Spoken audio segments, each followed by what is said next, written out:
आरटीओचा नियम आहे, आरटीओ पण कधी रात्रीच्या बसेस चेक करत नाही. कारवाई कुठे होतात? पुणे जिल्ह्याच्या आतमध्ये, म्हणजे पुणे शहरात. पुणे शहरामध्ये रात्रीचा तर काही प्रॉब्लेम नाहीये. पण रात्रीचा प्रॉब्लेम माझ्याकडे पावते 11:30 पावती केलेली आहे. काल रात्रीचं 3 वाजता 11,500 पावती केली. रात्री 10 नंतर तर सगळ्यांनाच अलाउड आहे. आणि त्यांनी टायमिंग पण दिलं नाही ना आम्हाला, की कुठल्या रस्त्यावर जा, किती वाजता किती वाजेपर्यंत बंदी आहे, काहीच दिलेलं नाहीये. ह्याच्यावर गव्हर्नमेंटने कंट्रोल केलं पाहिजे ना. या जागे संदर्भात प्रयत्न करतात की आमच्या जिथं थांबे आहेत ना तिथं हे वरतून परिवहन मंत्र्यांना ते सांगून तेच थांबे आमच्या ताब्यात घेतात आणि आम्हाला पुढे पाठवतात.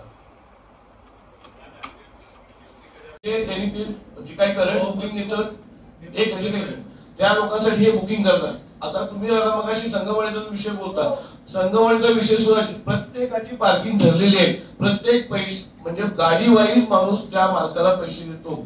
तर पूर्ण दिवसभर साहेबांनी सांगितलं की 500 रुपये जातात आणि जर नुसतं पिकअप असेल तरी 200 रुपये मिनिमम त्या मालकाला आम्हाला द्यावे लागतात. आणि त्यामुळे ह्या ज्या गाड्या जाणार आहेत प्रत्येक मालकाच्या गाड्या आतमध्येच पार्किंग मध्ये असतात.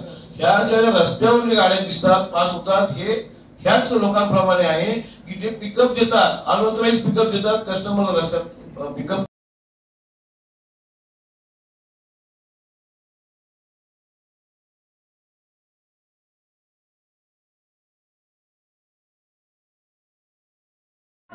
नाही दिलेले.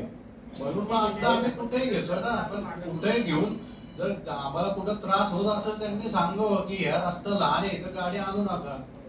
तर आम्ही पुणेकर नागरिक असल्यामुळे आम्ही सहकार्याची भावना ठेवतो.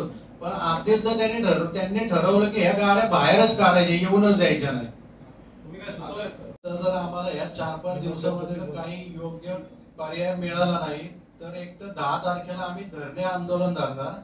कॉर्पोरेशन किंवा वाहतूक विभाग आणि आरटीओ या अशा प्रत्येक दिवशी एक ठिकाणी आम्ही आंदोलनाची तयारी. ट्रॅफिक आरटीओ विभाग या आम्हाला प्रत्येक ठिकाणी पिकअप पॉइंट्स आणि पार्किंग प्लेसेस उपलब्ध करून द्याव्या. त्या आजपर्यंत दिलेल्या नाहीये, तर नुसती कारवाई चालू आहे. तर ती कारवाई त्यांनी थांबवावी, कुठंतरी पर्यायी जागा उपलब्ध